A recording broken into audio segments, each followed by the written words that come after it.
안녕하세요. 국내와 해외 각 처소 각 상황에서 하나님의 말씀을 묵상하시는 한절 한끼 식구 여러분, 평안하셨습니까?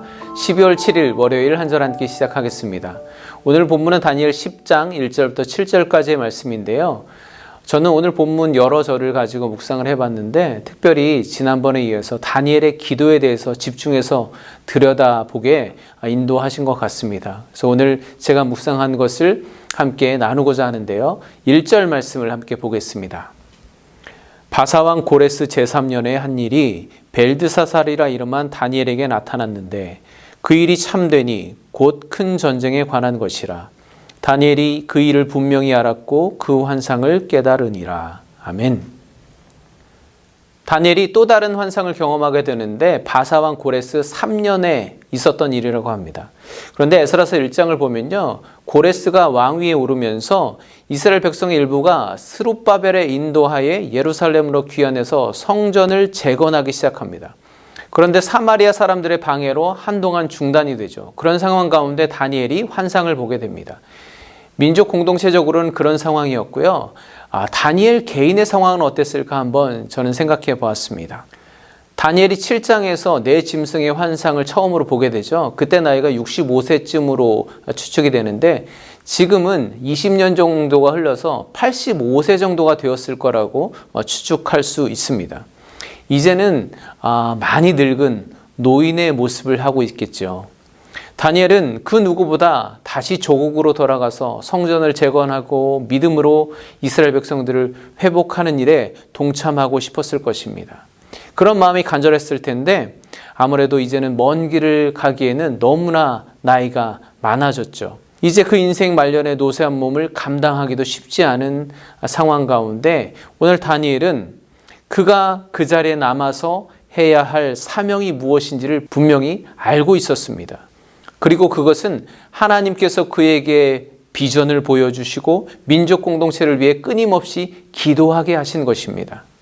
이제 85세가 된 노인 다니엘은 자기 백성과 하나님의 영광을 위해서 새 이래 동안 금식을 하며 간절히 기도합니다. 저는 이것이 바로 사명자의 모습이라고 묵상을 해봤습니다. 성경을 보면 하나님의 사명자들의 모습이 바로 다니엘과 같았습니다. 120세인 모세는 그가 그토록 가고 싶어하던 약속의 땅에 한 걸음도 내딛지 못했지만 광야의 끝까지 하나님의 백성들을 인도하고 또 중보했습니다. 85세의 갈렙은 믿음의 선봉에 서서 가나안 땅을 정복했습니다. 다윗은 평생 소원하던 하나님의 성전을 지을 수 없었지만 끝까지 그 준비, 그 사명을 다했습니다. 이처럼 하나님의 사명은 내가 할지 말지 선택하거나 언제까지 할지 그 기간을 정하는 것이 아닙니다. 평생 그 사명으로 살다가 하나님께서 부르시는 그날이 되어서야 그 사명을 마치는 것, 그 사명을 완수하는 것이 바로 사명자의 모습이라는 것을 저는 깨닫게 되었습니다. 방금 읽었던 1절 말씀에는 한 단어가 3번 반복되어서 나타납니다. 제가 다시 읽어볼 테니까 그 반복되는 단어가 무엇인지 한번 찾아보시기 바랍니다.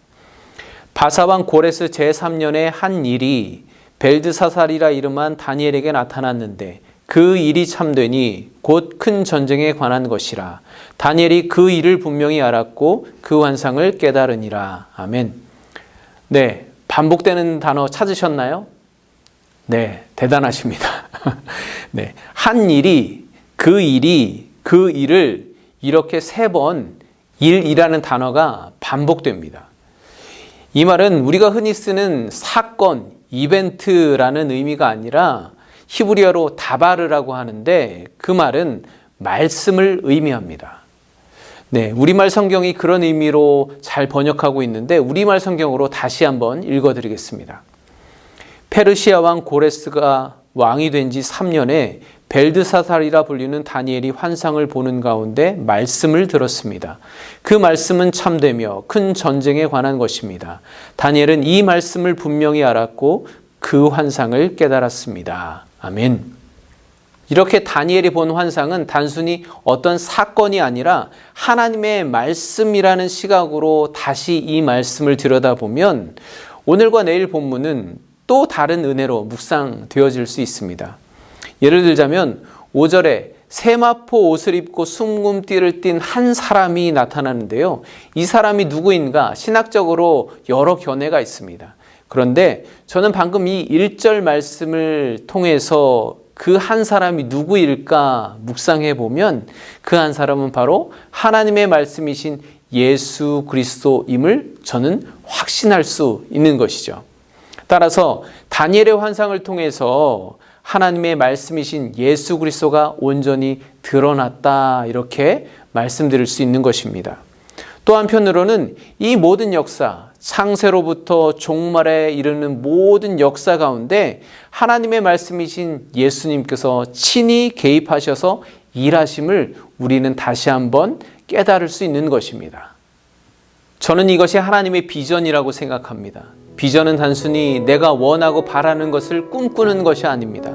하나님께서 계획하시고 주님께서 개입하시지 않는 일은 그저 나의 욕심에 불과합니다.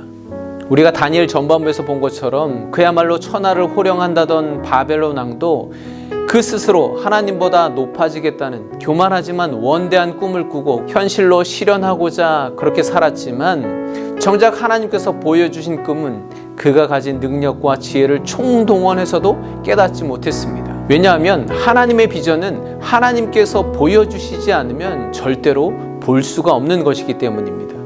하나님의 말씀을 통해서만 주님의 계획과 일하심을 깨달을 수 있습니다. 사실 저도 목회자로서 많은 비전을 품고 있습니다. 하고 싶은 일들이 참 많습니다. 그런데 오늘 1절 말씀을 묵상하면서 내가 생각하는 그 비전 가운데, 그 일들 가운데 다바르, 즉 하나님의 말씀이 있는가 돌이켜보니까 내가 비전이라고 고이 품고 있던 것들 중에 정작 하나님의 말씀은 보여지지 않는 것들이 수두룩함을 깨닫게 되었습니다. 여러분은 어떠신가요? 여러분이 품고 있는 비전 가운데 하나님의 말씀이 보여지나요?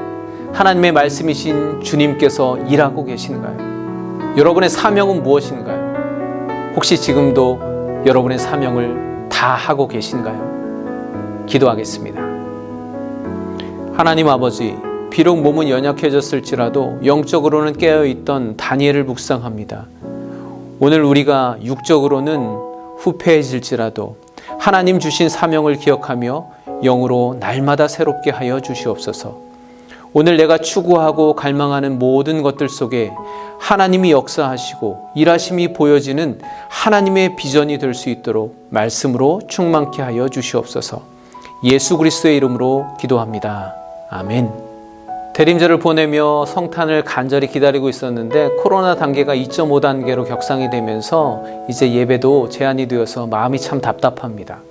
그러나 여러분, 다니엘을 통해서 70년의 포로기 가운데서도 하나님은 당신의 구원의 역사를 일관되게 이루어 가심을 볼 수 있습니다.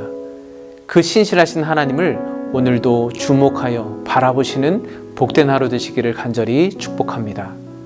내일 화요일 아침에 다시 찾아뵙겠습니다. 감사합니다.